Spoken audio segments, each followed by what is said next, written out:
Your time is over. Alexander Voss, billionaire genius, screaming her name.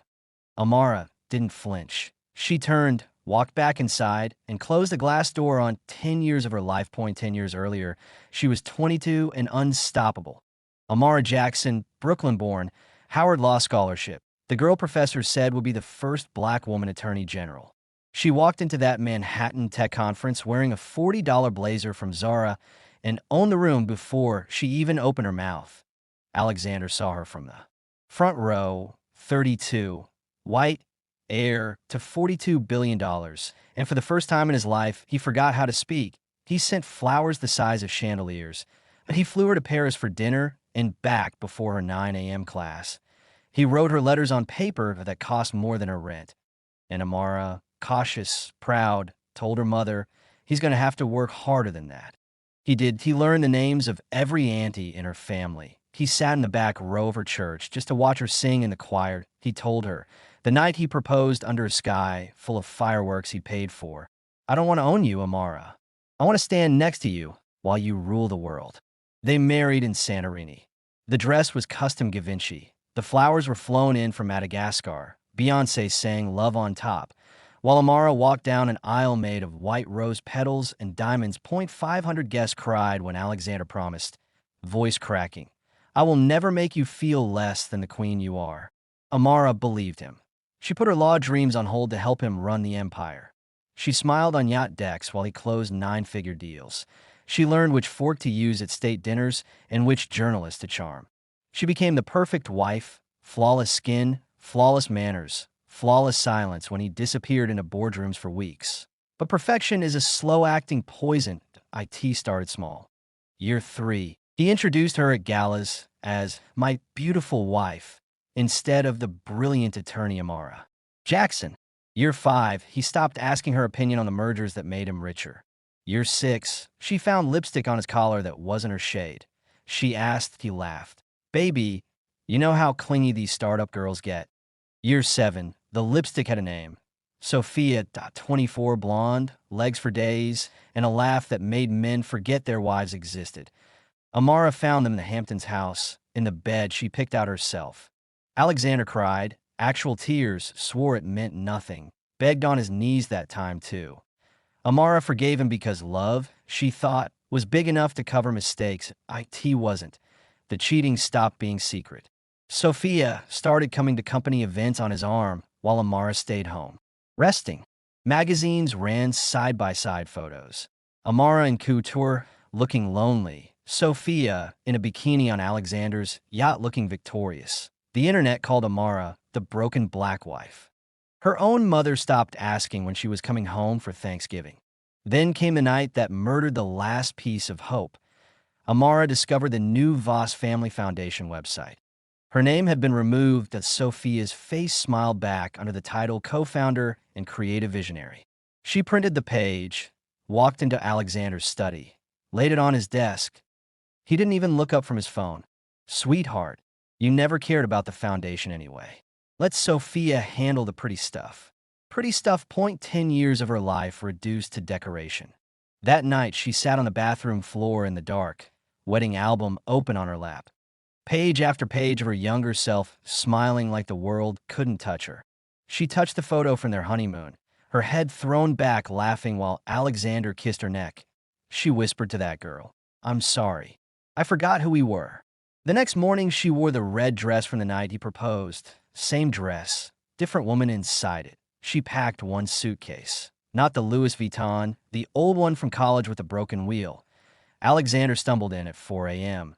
Sophia, giggling behind him, both drunk, both loud in the kitchen Amara used to cook Sunday dinners in. She heard Sophia say, God, this place is so tired. We should just gut it. Amara stepped into the light. Sophia's laugh died. Alexander's face went white. Amara, baby, she didn't scream. She walked past them, up the grand staircase, out onto the balcony where the city glittered like it belonged to her again. Alexander ran after her, barefoot, slipping on the marble. Amara, please, talk to me. She looked down at him, one hand on the railing, wind tearing at the red silk.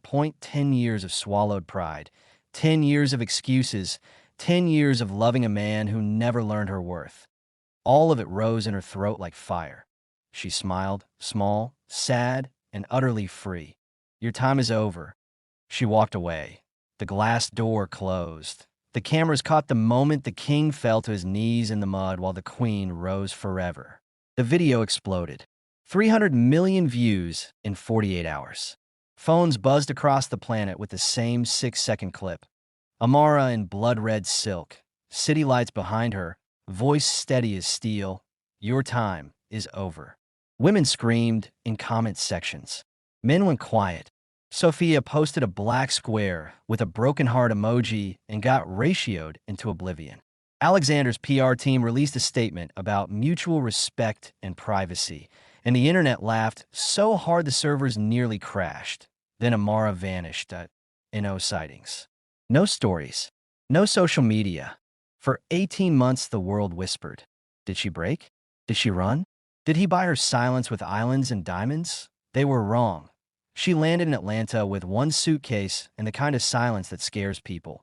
Her grandmother's little brick house on Cascade Road still smelled like peach cobbler and prayer.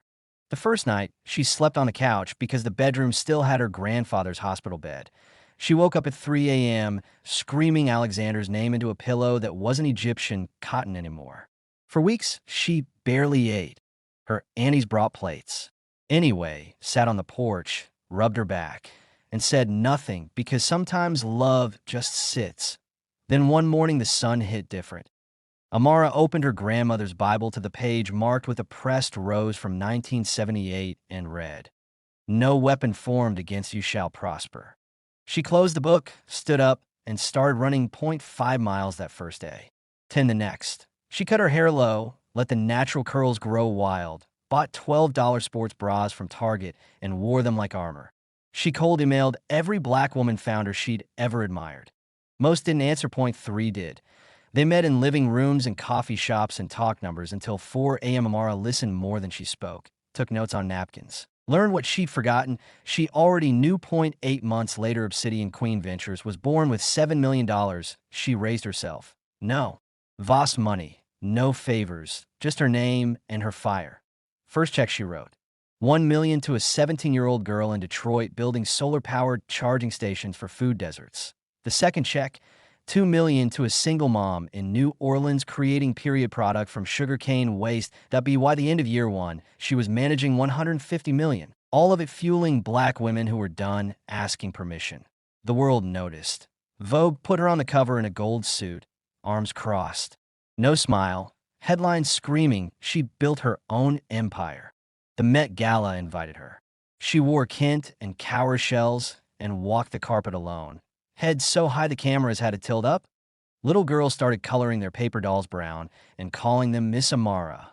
Alexander watched from the empty penthouse that used to feel like a palace. His board asked why revenue was down 12%. Investors asked why the brand felt cold.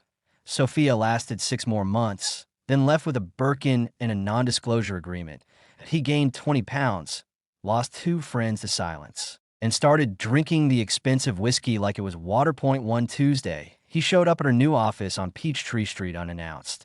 Security almost threw him out until Amara, now 30, for glowing, calm, terrifying, waved them off. She led him into the conference room that overlooked the whole city. She now owned pieces of it. He looked small in the big leather chair, hair gray at the temples, hands shaking. "Amara," he started, voice cracking like the boy he used to be. "I lost everything." She didn't flinch. "I'm selling the yacht, the house in Aspen, all of it. Take half. Take whatever you want. Just come home." She leaned back, gold earrings catching the sun, and laughed soft, almost kind. "Alexander, I am home." He dropped to one knee the way he did the night he proposed, tears falling fast. "I was stupid. I was blind. I thought money made me a king, and you were just part of the kingdom. I know better now. Please." She stood, walked to the floor-to-ceiling window, looked down at the streets she used to walk broke and dreaming. "Who didn't lose everything," she said without turning around. "You still have your name. I had to build a new one." She finally faced him. "I don't hate you. I just don't need you anymore."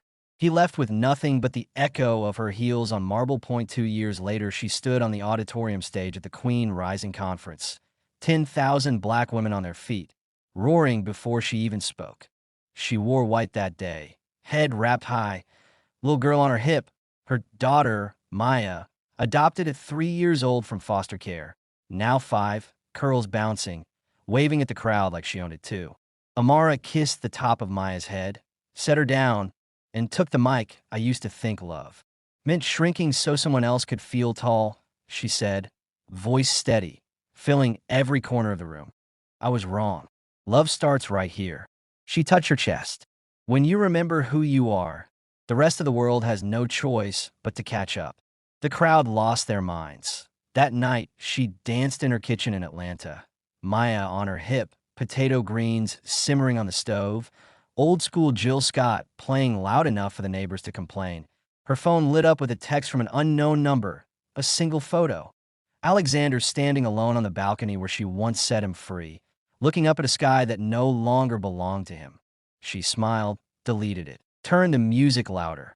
Because queens don't look back when the crown finally fits. And somewhere across the world, a woman closed her laptop, wiped her tears, opened a new document, and started writing the first line of the business she'd been scared to dream about for years.